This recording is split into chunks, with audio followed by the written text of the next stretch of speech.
Welcome to Silent Stories Updates, where true tales and unforgettable moments come to life in every word. Subscribe and stay with us till the end for a story that will make you believe in the quiet power of change. It was one of those mornings that made you grateful for home. The golden sun was just peeking through the trees, painting the street with soft light. The smell of fresh coffee drifted through my car as I pulled into my driveway. Finally done with a long week of hearings and case files. My mind was set on one thing: peace. No courtroom noise, no paperwork, just silence. But peace, as I'd come to learn, was a fragile thing when you lived across the street from Karen.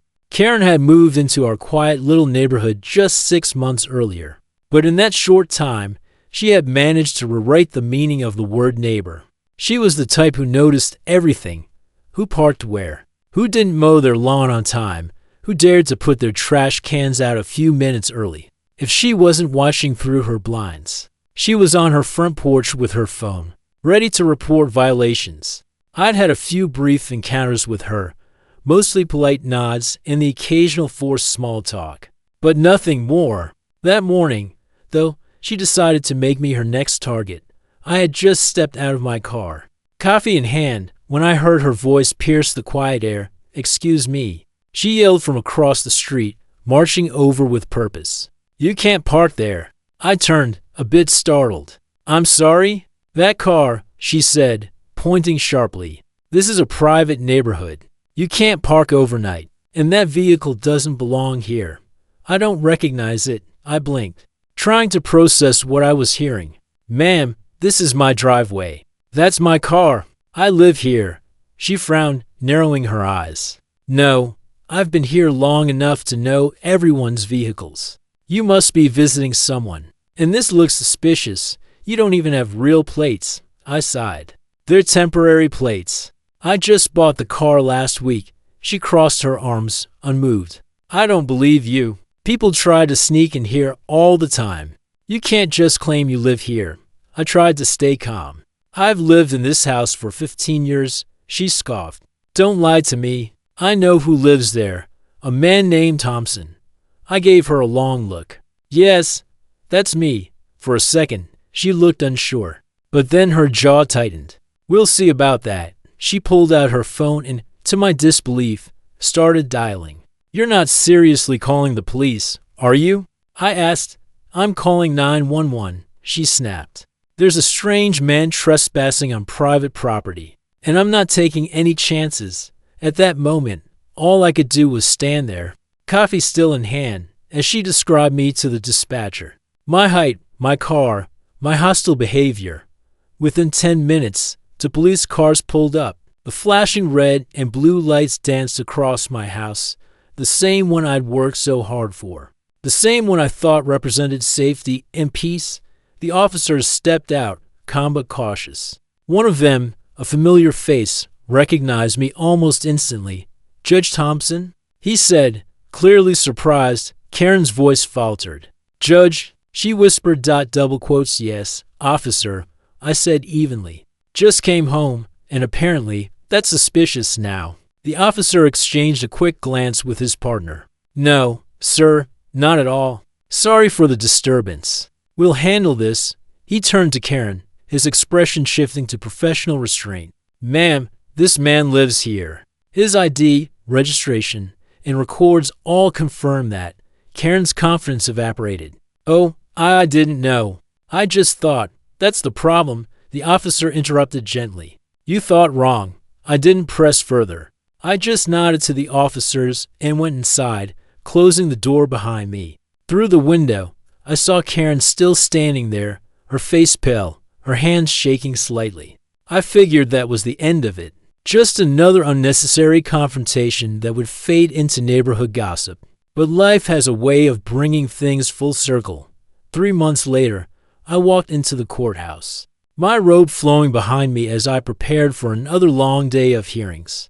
Most cases were routine: traffic violations, noise complaints, small claims. Then the clerk read the next name, case number 22-481, the People versus Karen Whitfield. I froze for half a second. The name hit me like a bell ringing through silence. She walked in nervously, clutching her purse, looking nothing like the confident woman who had called the police on me that morning. Her eyes widened the moment she saw me behind the bench. "Why, you're the judge." She STAMMERED. I nodded slowly. "Good morning, Ms. Whitfield." The room went quiet. She couldn't even look at me. The charges were serious for a neighborhood dispute.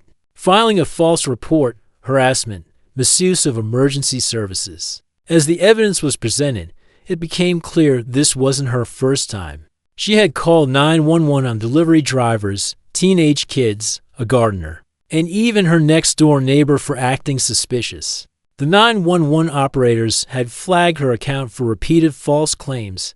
Listening to the reports, I didn't feel angry. I felt something closer to pity. This was a woman ruled by fear, fear of losing control, fear of being wrong, fear of other people.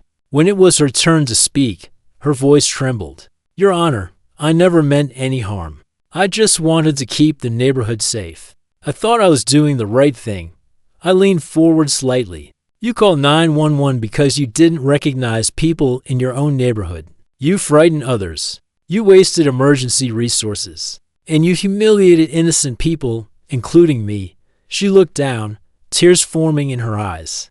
I didn't know what else to do. I was lonely, I guess. After my husband passed, I just started noticing everything. It made me feel like I still mattered. The courtroom fell silent. For the first time, I saw the person beneath the behavior, not the angry neighbor, not the self-appointed enforcer, but a woman clinging to the only sense of control she had left. I took a deep breath. "Ms. Whitfield, justice isn't about punishment. It's about restoration. You need to understand the consequences of your fear and how it has hurt people." I sentenced her to community service and mandatory counseling for conflict resolution. But I added one more requirement, that she apologize personally to every neighbor. She had falsely reported. Her eyes widened. "Every neighbor?" "Yes," I said firmly, "including me." Weeks later, I was walking my dog when I saw her again. She was outside helping a group of kids paint new benches for the park. She looked different, calmer, humbler, human. When she noticed me, she hesitated for a moment, then walked over. "Judge Thompson," she said softly, "I wanted to say I'm sorry. Not just for that day, for everything. You were right. I let fear control me. I turned people into enemies because I didn't know how to live with them anymore." I nodded, offering a small smile. "It takes courage to say that, Karen." She looked around at the kids painting nearby, laughter filling the air. "You know, for the first time in a long time, I feel like part of something again." "That's what community is supposed to be," I said. "Not control, connection." From that day forward, the neighborhood began to feel lighter. Karen started joining the weekend cleanup drives. She brought cookies to block parties. She even helped the elderly couple next door fix their mailbox. It wasn't about reputation anymore. It was about redemption. A few months later, I came home late after a long day in court. As I pulled into my driveway, I noticed her house across the street. The porch light blinked twice, her little signal of hello.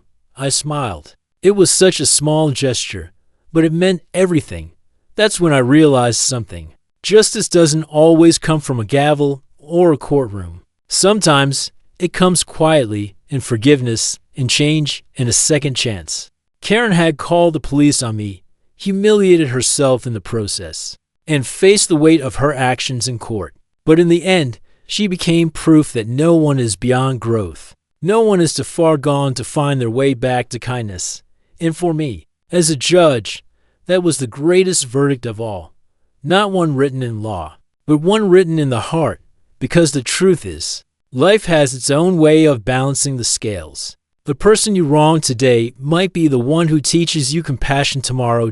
So now, whenever I pull into my driveway and see that small blink of her porch light, I'm reminded that every story, even the messy, frustrating ones, can end in grace if we let it. Karen once called 911 because she saw a stranger. But now, she waves because she finally sees a neighbor. And that simple change, from fear to understanding, might just be the most powerful story of all. Thank you for watching Silent Stories Updates. If this story touched your heart, Make sure to like, share, and subscribe for more powerful true stories that remind us what it really means to be human.